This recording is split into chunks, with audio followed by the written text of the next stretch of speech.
Oh my goodness, my guys, my guys. I'm Neff from Neff's Tech Bits, otherwise known as your friendly neighborhood basement dweller. Don't worry, ma'am, I am from the internet, and one thing that I've been doing all my life is going over Reddit, news sites, any place, dig, wherever I could get information. Because I wanted information. Hey, maybe I'm a little bit autistic, and I need a 0 point for the whole universe to figure out what's going on before I can actually get in to the universe and interact with it. And wow, things have been really interesting. Wow, there's a lot of people that keep telling me that nothing has changed in Canada over the last 20 or 30 years. Things are easy. We can easily afford to get a job and all that stuff. Unfortunately, we just can't. Things are harder than they've ever been unless you're a boomer.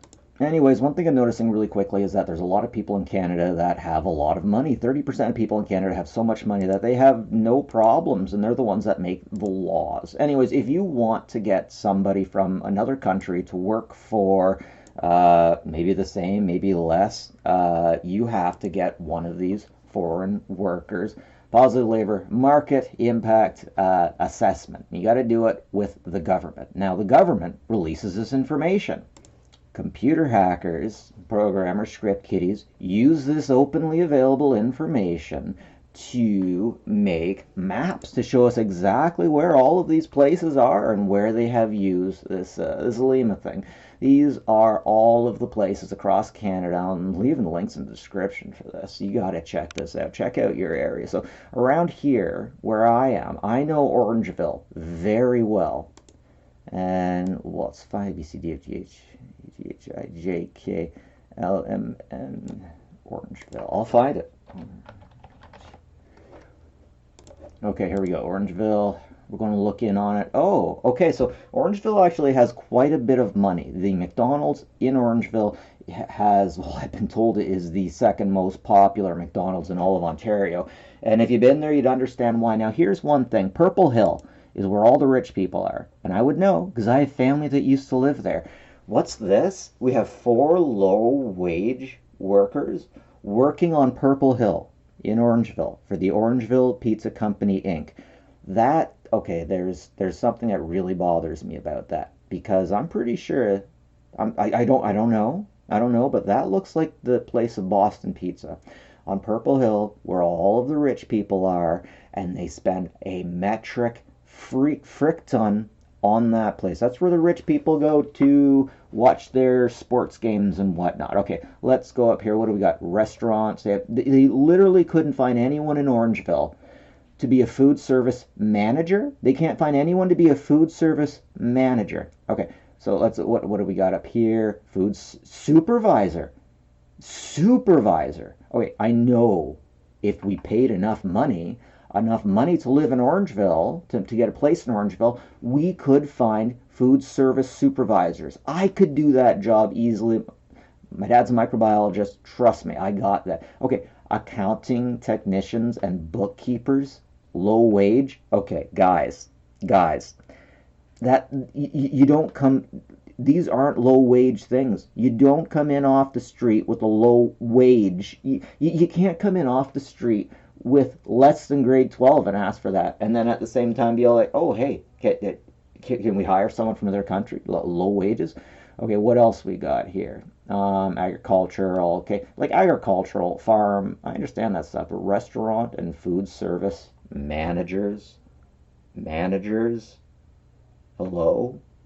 Okay, now this one really bothers me over here.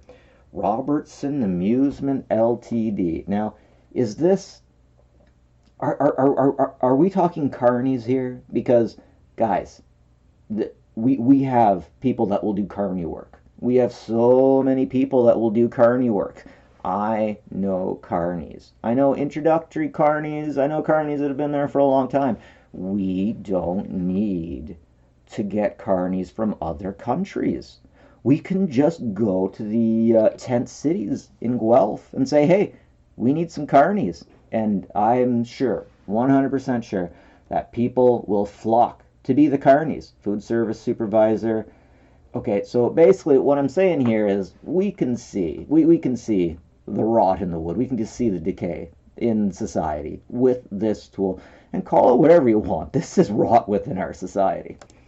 So this is like all of Toronto right now, and I don't understand that because it's not like Toronto goes all the way up to Barrie, but we literally have a huge problem right now with youth unemployment, young kids not being able to get a job because nobody's hiring. Meanwhile, everyone who owns a business is looking for work from outside the country. Guys, we are literally screwing ourselves. We are literally screwing the youth in order to make the older folks richer, in order to make, geez, maybe even globalists. Because one thing I'm looking at when I see this stuff is I see a level of individual that doesn't care what country they're from and would quickly and easily jump to another country as soon as they found a passport that would take them. And these individuals, we shouldn't be giving them extra money.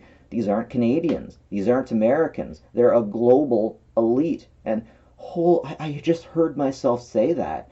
But once you're in a room with these types of individuals, and once you hear how they talk, and once you hear them say, and they tell you, yes, I would move countries like that, but they don't feel any responsibility to keep the country in a good place.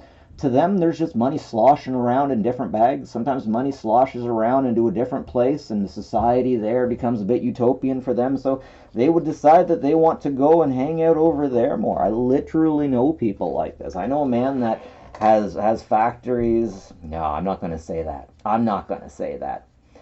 But I can tell you for a fact that the people who have the money, less and less, they are not patriotic. They don't tie themselves down to any country, any certain place. They just tie themselves down to the money. Wherever the money is okay. We just hope that where the money is will give the rich the human rights and less rights for the people at the bottom. I've literally heard these people say, I want all foreign workers, because they basically don't have a life. And if they don't have a life and or anything to think about other than family back home, they're just working 100% of the time. Okay, managers, when do you give that to society so that not just you benefits, but society benefits? So I see this as you benefiting from society. Now society needs to benefit from you a little bit more. Rich, ruling class, elites. You need to benefit society. Ask not what you can do for your, ask not what your country can do for you, but what you can do for your country. We have lost that, and we need to get that back, and this LIMAMAP is our best way to do it. Guys, we got to get on this shit. I'm worried for my kids, for your kids, for our future. I don't know, but anyways, LIMAMAP.CA, spread the word. Have a good one, folks.